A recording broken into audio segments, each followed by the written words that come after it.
Welcome back to the channel for another night, guys. Happy New Year. It is January 3rd when I'm actually shooting this right now. It'll be a little bit later till it actually gets posted, but even so, guys, it's been about a week and a half since I made my last video where we took the bed off and kind of had some fun with that and that kind of stuff, but we've actually gone ahead and done this entire project. Obviously, the bed is not back on yet. There's still a little bit more work to go yet, but a lot of the main heavy work has been done. And I did take quite a bit of B-roll and a lot of just footage, but not a whole lot of explanations as I was going through a lot of the work because we were on a serious time crunch and we were just really slamming it out and there just wasn't very much time. So what I want to do right now is I just want to go through everything that we did because we did a ton of fab work, a ton of cleaning, a ton of cutting out of rust and cutting out old panels and putting in new stuff to reinforce the frame. As well as some neat fab work as well. So I'm going to go ahead and flip the camera around and just show you exactly what all we did here. Okay, so ignore how dirty the rest of the truck is. I have not been able to wash it yet, so it's got tons of rust, dust, and water marks and all that kind of stuff in. I wanted to wait a couple days to let the stuff really purely 100% cure before I went ahead and got it wet, so that's what we're waiting on right now.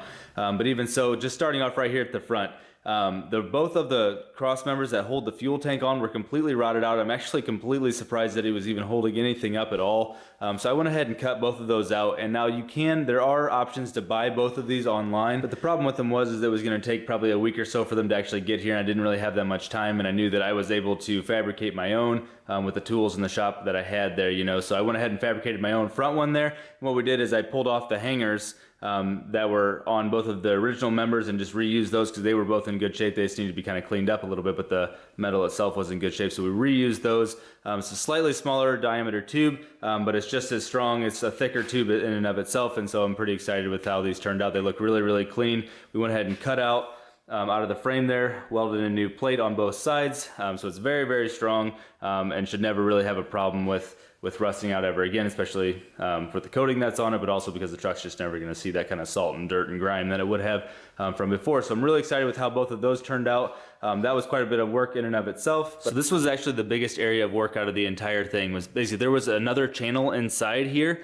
all the way through, and basically anytime that there was a plate butted up to the actual C channel, basically just in between those two plates, water and dirt and everything else was able to just sit in there and oxidize, and it was just completely weakening the frame. Those actual inside channels were doing absolutely nothing, so we went ahead and cut all of that out with a torch, with grinders, with everything that we could, completely cut that out without damaging the frame itself.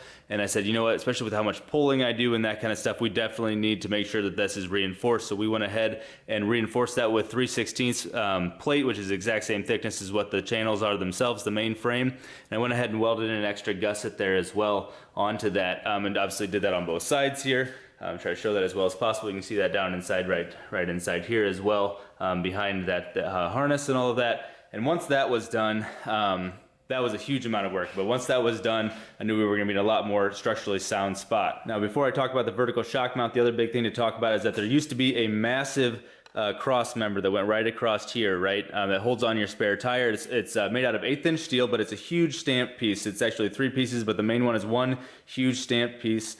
It's very strong generally just because of how much section it has.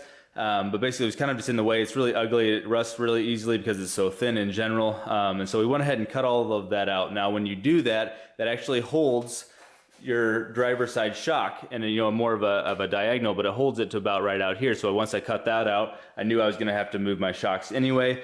I've had one of these vertical shock mount kits sitting on my shelf here for quite a while, and I always wanted to use it. So we went ahead and did that at this time. Now to actually implement that, so what we did there is I took 3/16 plates, actually might be quarter, I kind of forget, and basically made a box section out of the frame in those areas, and then welded a new, I think it's a 1 3/4 inch cross member across there. And then I went ahead and I had already ordered a QA1 kit. I had it on the shelf already for quite a long time. Basically it comes with new axle mounts and then also new tabs for the top here. You can see them right here. These are just laser cut pieces that they had sent with the kit, as well as then on the bottom here on the axle itself, you can see that welded in place right there. And so basically just by putting those in there, I was able to mount the shocks vertically. I actually have brand new Fox 2.0 shocks to put on here, so I'm just using the original ones here kind of as spot holders, if nothing else, placeholders. But just to kind of show you what that would look like. Now all of it being undercoated, it kind of makes it a little bit hard to see it in better detail. But you can see here basically this is just a mount that welds directly onto your axle, and then it has a couple of different adjustments there. If you have shorter shocks or want to go with a shorter shock or even a coil over or whatever it may be, you have different locations that you can put it in there. Obviously these are just kind of nasty old shocks that are on there, but just to give you a good idea of what this looks like. And then once again, you just weld the tabs right there onto that cross member, and it holds the shock in place in a vertical position. So honestly, that worked out really, really good. It turned out really, really clean, and I'm pretty excited about it. I know a lot of the stuff actually looks a little bit brown because it basically just has a little bit of dust on it, but it actually is a very shiny gloss black, and it looks really, really nice when it's cleaned up. Okay, so at that point we had both of the cross members for the fuel tank done. I had the cross member done for the vertical shocks and had all that welded up. And so I kind of looked right here at the back and I said, you know, okay, there's a lot of strength here because there is this massive 4x4 hitch going on here from Big Hitch Products. But at the same time, you know, this is a C channel, so it has a lot of strength from twisting this way, but not when twisting this way at all, right? So I was like, okay, I know I'm gonna do a lot of sled pulling just for towing in general. I would really like it if there was a lot more strength back here. So we basically went ahead and just recreated this vertical shock cross member and recreated it exactly the same way here in the back, just to stop that from flexing whatsoever, especially under heavy load. And what this also actually is going to allow me to do, talking about weight savings here, is at any point if I actually do want to go take this truck to the drag strip, I'll be able to drop this hitch right off, just undo the 3 bolts that are on each side and drop the hitch out, and that hitch weighs 65 or 70 pounds or something like that, you know, so that's pretty substantial savings just right from there. But I know it's going to be plenty strong because it has this additional cross member in here, so I'm really happy how that turned out.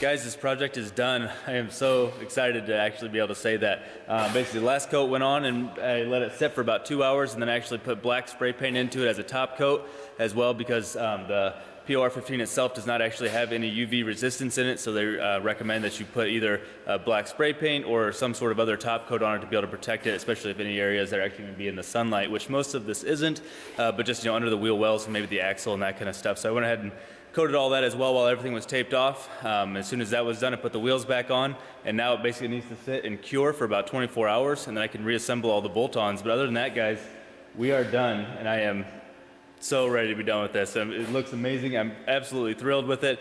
Probably got 70 man hours or so in this between me and my friend Aaron, who I'm so thankful that he helped me with it, or else I would have never have gotten it done. But I am just absolutely thrilled with how this turned out. Okay guys, so after all of the fab work is done, it was time to actually coat it. And this is the most important part so it doesn't ever rust again, right? Just even if it doesn't see salt, but just exposure to the air and exposure to water and whatever else it might get into, it needs to be coated in something to secure it so it won't rust again. So what I decided to go with was a POR15, which is Paint Over Rust 15. This product has a great reputation. I've seen it in person. I've seen lots and lots of very great reviews on it. It is a bit of a tedious process, but it is well worth it. The only other coating I would have considered is powder coating, but that would mean completely stripping the truck down to become 100% bare frame all the way down to the very beginning, and that is a totally different program than what I was going for here. So this is my very, very close second best option. And really, POR15 might even be stronger than a powder coat when it talks about, you know, we're talking about rock chips and that kind of stuff. So the first step is the cleaning degreasing process, and this is actually a concentrate. So it says on the back of the label here that you should use like a 4-to-1 ratio, 4 parts water to 1 part concentrate. You can actually, if you need lighter duty, you can go more of a 10-to-1. So what I did is I just went to Walmart and I bought a couple of different bottles that I could mix and spray with. And so this is a 3-to-1 ratio actually what I went with. I decided to be a little more aggressive with it. This looks like water, but I assure you it's not. So this is 3 parts water and it is 1 part cleaner degreaser here. Just went ahead and sprayed this over the entire frame, let it set for 10 to 15 minutes, and then wash it off. We use high pressure. You could probably go low pressure as well just to actually get the concentrate off of there, but that's what we went with. So once that was done, and we kind of dried off the frame as well, then you go to the metal prep, and this is actually a metal etching. It's a phosphoric acid, I believe. There's no concentrate here, right? Just pour it right into a bottle. It's kind of a blue poisonous color, but go ahead and just spray this all over the frame as well. Now this has to be kept wet the entire time for it to be actually active and to be able to chemically stop the rust. It needs to be continuously wet through a 20-minute period. So what basically go over and spray the entire frame, and then just keep kind of going back around and keep spraying, make sure none of it gets dry through that process. And so we had to make sure that it stayed wet the whole time throughout that 20 minutes, and then went ahead and washed it off with a high pressure hot gun again. Make sure all of that is off. It's gonna kind of see some white streaks and that kind of stuff, and just kind of white spots where the rust was actually activated there. That's okay. Just blow as much of that off as you can. Let it dry. Now the most important part before you go to the actual coating is to make sure that it is 100% dry. So what we did is I blew it off with an air gun, and then we actually used a torch and actually kind of just heated up a lot of the metal to kind of just help with that evaporation process to make sure that it was 100% dry. The best thing to probably do is probably to blow it off with an air gun and then let it dry for 24 hours, something like that, but we didn't really have that much time, so we did everything we could to make sure it was 100% dry when we started this process, and it seemed to have worked very, very well. Now the last part is the actual coating itself. It says on the can here to go ahead and use 2 coats at least, one light coat, just enough to cover everything, and let that sit for multiple hours. And once you've done that, once you can kind of just touch it with your finger and it doesn't come off on your finger, but it's still slightly tacky, it's ready for a second coat. Anywhere between 2 and 6 hours is what it says on the can. Once we did that, put the second coat on there, made sure to use a light, make sure that everything was 100% coated well. Once again, still kind of more of a light coat for that second coat, just not too heavy or else it'll kind of just start to drip a lot. And I definitely do have some drips, but it's not bad. It looks really, really nice overall. And the last part about that, just one more comment there, is that this has no UV protection in it whatsoever, right? And they'll even say that on the can that if you need it to be able to be in the sunlight and direct sunlight, make sure that you put some sort of a top coat on it to make sure that you can block those UV rays from deteriorating the product. So what I did is after about an hour and a half, once that second coat had been sitting for an hour and a half, I went ahead and coated everything that I possibly could in a gloss black spray paint. It looks the exact same. This is already a very high gloss anyway, but I went ahead and coated it with the spray paint, especially in the areas under the fenders and the axle itself, anywhere that the sun could actually still hit. But I actually went ahead and did the whole thing because everything was already taped off and kind of just ready to go. But all in all, I'm super, super happy. It makes a very, very hard, really, really high quality finish. And I'm really, really excited about it. It's going to last for a very long time. It looks amazing. Look inside the fender wells, and it's going to be a beautiful gloss black. I'm super excited about how this is going to look. Overall, I'm super excited with the whole process. It took an unbelievable amount of time. And honestly, had I known how much time I was going to put into this, I would have been very, very scared to start the whole process. But on this side of it now, I'm unbelievably happy with how it turned out. That's about all we got for tonight, guys. Tomorrow I'm actually going to go out to the farm. I'm going to flip the bed up on its side and go ahead and do the entire bottom side of the bed in the same coating, once again just for rust prevention.